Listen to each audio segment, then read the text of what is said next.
This is Gary Butterfield. This is Cole Ross. And this is Monster, my podcast. And this is the father of all sharks. There's a monster in my podcast. Step up from the father of some sharks.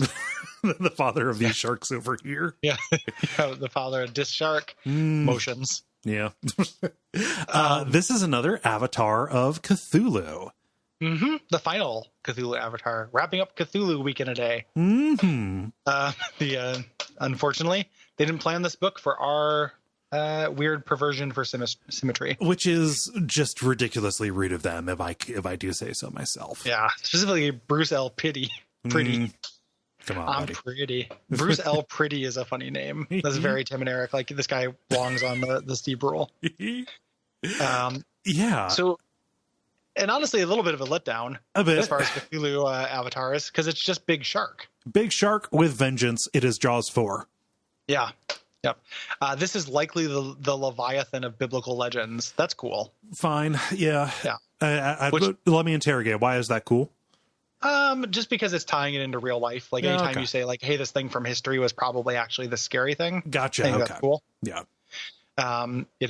history. I know there's some YouTubes I need to watch, and then I'll learn about whether it's actually history. But the idea of, like, Jonah being trapped inside the father of all sharks, the avatar of Cthulhu, I think is pretty funny. Also pretty good. Yes. Yeah. So this is a gigantic shark. It is a megalodon of some kind, and the idea is it's a little bit like almost like a Captain Planet kind of thing. Whenever something has encroached into the sea, these worshippers of Cthulhu can cause him to manifest as this gigantic shark that not only can swallow anything really, but can summon tidal waves to destroy coastal settlements. Yeah. And they can't really control it. No, I like that. So I think it's cool too, even though it being an avatar of Cthulhu is a little bit weird.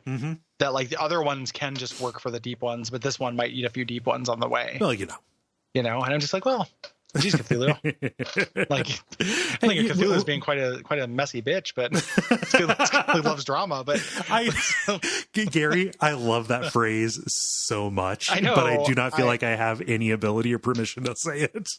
I know. I deploy it tactically because I do think it, like, the idea of Cthulhu being a messy bitch who lives for drama, I think is very funny to me.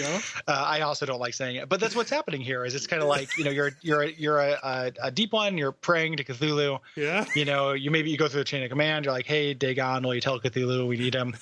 Like Verminous scum has dumped some river waste into the Innsmouth Bay, and then Cthulhu gets to choose which avatar he sends. And it's like, well, he can send the sentient cloud, or he can send the sentient electric cloud. But if he's not feeling you, he just sends the father of all sharks, and, like, you lose your whole village to save it.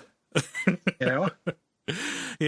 It is very spiteful, very, very, very spiteful and neglectful, I would say, of Cthulhu as a god. I hold him to a higher standard than this. Me too. And also, I do not necessarily associate Cthulhu with, like, I don't know, sharks. Sharks, or ecological, like, activism. No, eco-terrorist Cthulhu is very weird. Well, just the idea that he would care, when specifically he cares nothing for anything that happens here, that he would care about what happens at this particular inlets. He's just doing a favor for his bros, but it's that's the thing that makes it weird. It's like an anti-favor because he's also killing his bros. Yes. I love that when he dies, if you manage to kill him, so he has 15 points of armor, which is absolutely bonkers. Like, this would be very hard to kill. Yeah. If you do kill him, he explodes in a cloud of blood and gore, and dozens upon dozens of sharks swarm into the area, devouring the father of all sharks' remains. So, like, fuck. Yeah. I got some edible problems going on there, Yeah. Well, yeah, I mean, that too, for sure. But also just, like, the idea that, like, you kill him and it just becomes a shark pinata. It's like boomer bile. Brought to you by our backers at patreon.com/Duckfeed.tv.